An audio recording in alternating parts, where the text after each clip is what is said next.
Well, guys, home prices are dropping out there in the Los Angeles metro market.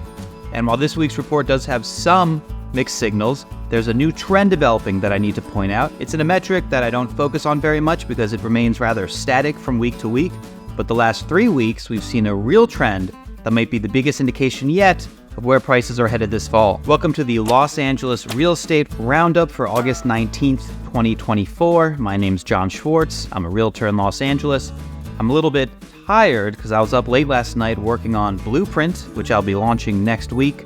Check out buywithblueprint.com if you want to pay less when you buy a home. And today we start with interest rates. So right now we're looking at the average 30-year fixed mortgage rate as reported by Mortgage News Daily. And as you can see, we're still holding steady in the mid-sixes. By latest reading, as of August 16th, the average rate is 6.56%. Why are rates staying well below this 7% mark that we hate so much? Let me tell you. As the venerable Washington Post puts it, inflation hits lowest levels since spring 2021, most likely teeing up rate cuts.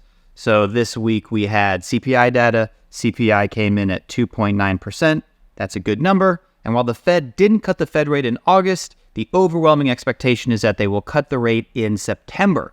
And as you know, mortgage rates are based on the 10-year Treasury yield, which is based on investor sentiment, which factors in expectation of Fed rate cuts. So even though the Fed hasn't cut any rates yet, even though they're not going to cut until September, already we're feeling the impact of the expectation of cuts and seeing lower mortgage rates. And Housing Wire Daily is saying that signs point to an extended decline in mortgage rates, which is great. Big question, when are these sustained lower rates going to draw in more buyers? Well, let's take a look at mortgage applications. Right now we're looking at purchase index, that's this blue line, against the 30-year fixed rate mortgage, that's the orange line. And as you can see, when mortgage rates went up quite a bit in 2022, mortgage application fell down quite a bit. There's this inverse relationship that we see again and again. When mortgage rates fall, demand picks up. Demand in the form of people applying for mortgages to buy a house. Most recently, we've seen this nice little fall off from about 7 to about 6.5. But as you can see, we have not yet seen the uptick in applications that you might expect. So for the time being, rates are hovering at a new low, but no one's really noticed yet. Usually takes a month or two for demand to catch up with where rates have dropped,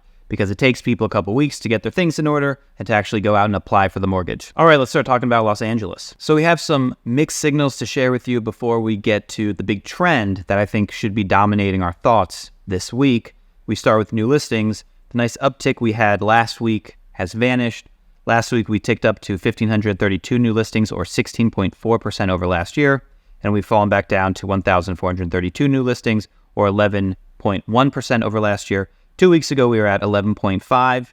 So new listings shows a little contraction. Homes sold actually dipped just below the level we were at this week last year. We are at 1,038 homes sold this past week. That's 0.1% below this week last year. This is how homes exit the market. So when home sales fall, you end up with more inventory. So we want home sales to be a little lower than last year. However, don't get too excited because pending sales relative to last year keeps climbing and climbing. 2 weeks ago, we were 3.8% over last year. Last week, we were 4.8% over last year. And now we are 7.5% over last year at 1,259 pending sales. Now, what that means is we can expect to see the number of homes sold to increase over last year in the following month. Homes sold trails pending sales by about a month because most escrows take about a month. So in raw numbers, inventory is tightening. However, weeks of supply moved in a positive direction.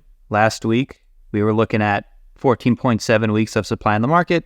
This week, we're at 15.0. And if you're rooting for price declines, which is most everyone because there are way more buyers than sellers, this is a good sign. Additionally, prices are just dropping. The median sale price for a home in Los Angeles fell for its 4th week in a row. We are now at $918,000. We're still 7% over last year, but still 4 weeks of decline. That's something. And the median price of a new listing has fallen to its lowest level since April. We're now at $932,563. That's the median price at which new homes are brought to market. And this metric is a leading indicator. Remember, median sale price reflects homes that were actually sold, that actually went under contract about a month ago.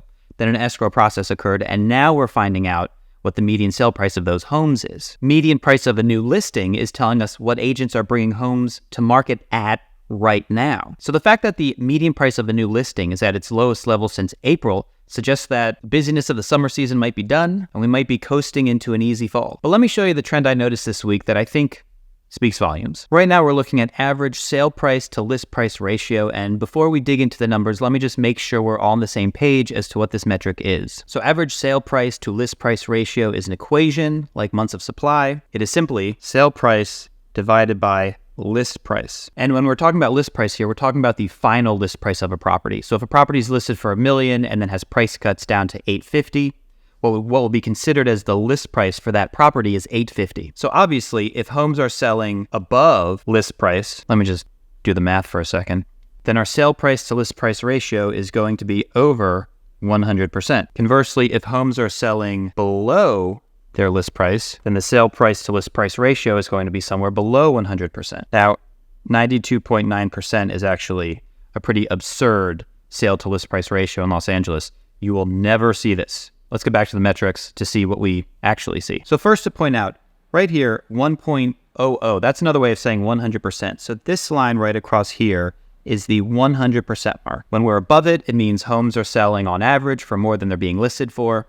And when we're below it, it's telling us that homes are selling for less than they're being listed for. Before we get to this year, let's just look at 2022. 2022 was the year when mortgage rates doubled and home prices plummeted. And you can see we came into the year with an average sale to list ratio of 102.5. We got up to a high mark of 105.6. This is 105.6% sale to list ratio. And then towards the end of the year right here, we crashed below that 100% point and ended the year at 98.6%. Let me clean this up. In contrast, 2023 was kind of a more normal year. So while we started underneath that elusive 100%, we popped back over in the spring and remained above it all the way until the end of the year. Now looking at this year, 2024, we see that for most of the past few months, the average sale to list ratio has remained rather constant. We saw a little bit of up, we saw a gradual down, but we basically stayed in this tight range. However, over the past 4 weeks, we've actually encountered a declining sale to list ratio from